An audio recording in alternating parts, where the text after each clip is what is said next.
when I first started talking to Niki about the story and the script, and she is a very passionate person, and how she really wanted this film to be centred on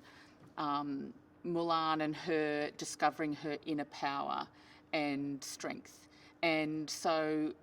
the way we approached it was how we were going to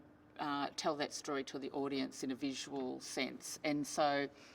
one of the most special things about this movie, I think, was one of the first things we talked about was that there's battle sequences in this film, but we didn't want them to be generic or bloodthirsty. You know, they were going to be more from her perspective, and she is an elegant and controlled spiritual fighter, you know, in the way that she holds herself in battle, and she has chi, which is a very important part of this movie, is how she discovers her inner power, her chi.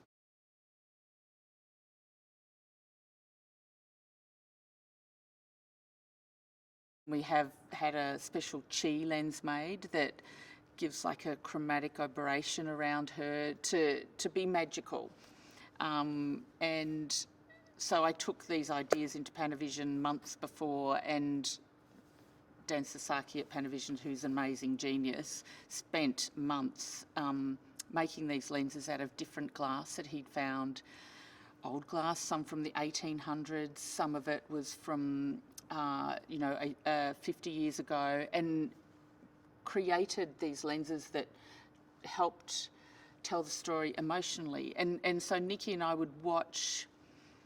do tests and look at, you know, paintings and other Chinese cinema and photography, but it also just comes from an emotional way of representing what's going on for her to an audience, and how do we do that. And so it's not purely technical, if you know what I mean. It was like we would try different glass and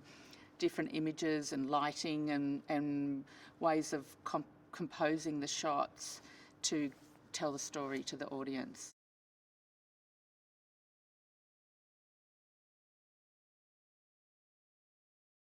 The film has a huge scope and scale, and but I think for me it's an exciting challenge rather than daunting in any way, because it's like I just have to think of things bigger and more organised, because we have huge crews and we've got 2-3 units running, and just being on top of all that and having a consistency in the look of the film, but on a big scale, controlling the light, having hundreds of extras all at once in frame and working out how we're going to be particularly lining them up and shooting them. I think it's a great challenge, and I think we did a really good job because we were really organised.